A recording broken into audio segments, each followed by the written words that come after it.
فرمایا وَلَقَدْ كَرَّمْنَا بَنِي آدم، ہم نے آدم علیہ السلام کی اولاد کی بڑی عزت کی ہے۔ دوسری جگہ فرمایا لَقَدْ خَلَقْنَا الْإِنسَانَ فِي أَحْسَنِ تَقْوِيمٍ، انسان کو ہم نے خوبصورت ڈھانچے میں پیدا کیا ہے۔ یہ جو چیز ہے اس پر غور کرنے سے ہمیں سمجھ آتا ہے کہ ہم ایک مقصد لے کر آئے ہیں۔ وہ مقصد ایک ہی ہے کہ خالق نے جو ہمیں پیدا کیا ہے ہم خالق کی مرضی کے مطابق زندگی گزارنے والے بن جائیں، یہ ہماری پیدائش کا مقصد ہے۔ اور اسی بات کو ہم دنیا میں سمجھنے بھی آئے ہیں، سمجھانے بھی آئے ہیں۔ اب دنیا میں ہم رہتے ہیں، ہم نے کھانا پینا کرنا ہے، کوئی چھوڑنا نہیں ہے۔ ہم کھانا پینا چھوڑ دیں گے تو زندہ کیسے رہیں گے؟ شادی بیاہ کی تقریب بھی کرنی ہے، یہ نہیں ہوگا تو نسل کی بڑھوتری کیسے ہوگی؟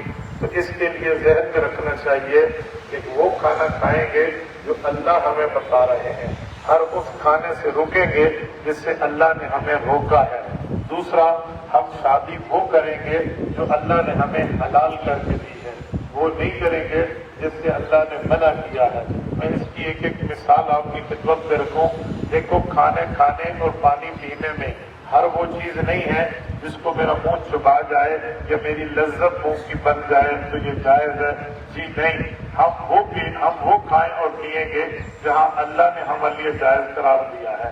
مثلا حلال مشروب ہے، اسے ہم پیئیں گے، حلال پانی ہے، اسے ہم پیئیں گے، اسی طرح حلال کھانا ہے، اسے ہم کھائیں گے، یہ رب کریم نے ہمارے لیے حلال قرار دیا۔ پتہ چلا حرام کے قریب نہیں جائیں گے۔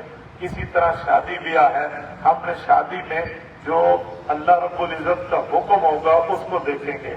جہاں اللہ نے شادی منع کی ہے یہ نہیں دیکھیں گے کہ بہن عورت ہے، بیوی بھی عورت ہے، ماں عورت ہے، بیوی بھی عورت ہے، کوئی فرق نہیں ہے۔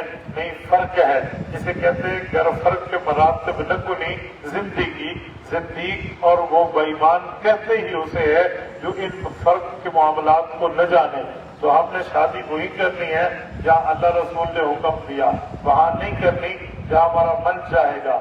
رب کریم نے باقاعدہ نام لے کر بتایا ہے کہاں رشتہ ہو سکتا ہے، کہاں نہیں ہو سکتا۔ چوتھے پارے کے آخری صفحے میں فرمایا حرمت علیکم امہاتکم وبناتکم، پوری ترتیب نے رب کریم نے ایک ایک رشتے کے بارے میں بات کی کہ ادھر تمہارا پردہ نہیں ہے۔ تو یہ اصول بن گیا، جس جگہ بندے کا پردہ نہیں ہے اس جگہ شادی نہیں ہے، جس جگہ انسان کا پردہ ہے اس جگہ شادی چاہے تو کر سکتا ہے اگر حالات سازگار ہوں۔ یہ ہم نے دنیا میں کھانا پینا اور شادی بیاہ اللہ کے حکم پہ کرنی ہے۔ تو یہ پہلی بات کہ ہم خالق کو راضی کرنے کے لیے آئے ہیں۔ دوسری بات، ہم خالق کو تو راضی کریں گے، اس کے لیے وے کیا ہے، راستہ کیا ہے، کس وائے سے کریں گے؟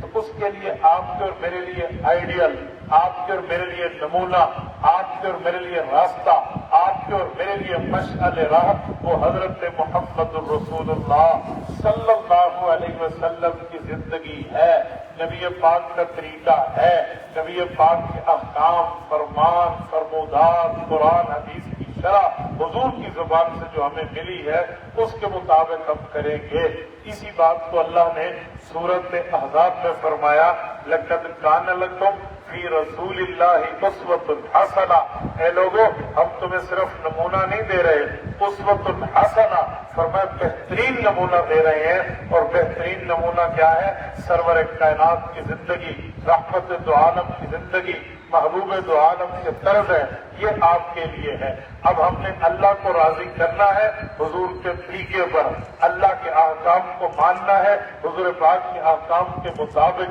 کیوں ہم اپنی مرضی کریں گے؟ اس کے لیے کوئی نیکی نہیں ہے۔ نیکی تب ہے جب حضور کی مرضی کے مطابق اللہ کا حکم مانے۔ میں مثال دینے لگا ہوں، دیکھیے آپ اور میں، ہم ایک بکرا، ہم ایک گائے، ہم ایک حلال جانور ذبح کرتے ہیں تو ہم دیکھتے ہیں بھی جانور ذبح ہو گیا، پھر اس کے بعد گوشت پکایا اور کھایا۔ اب گلے پہ چھری چلانا تو ضروری ہے، ہم اس کے پیٹ پہ چھری ماریں، اس کو مار دیں یا اس کو کسی اور طریقے سے ماریں، بس گوشت ہے نا، حلال ہے ہم کھائیں گے؟ نہیں،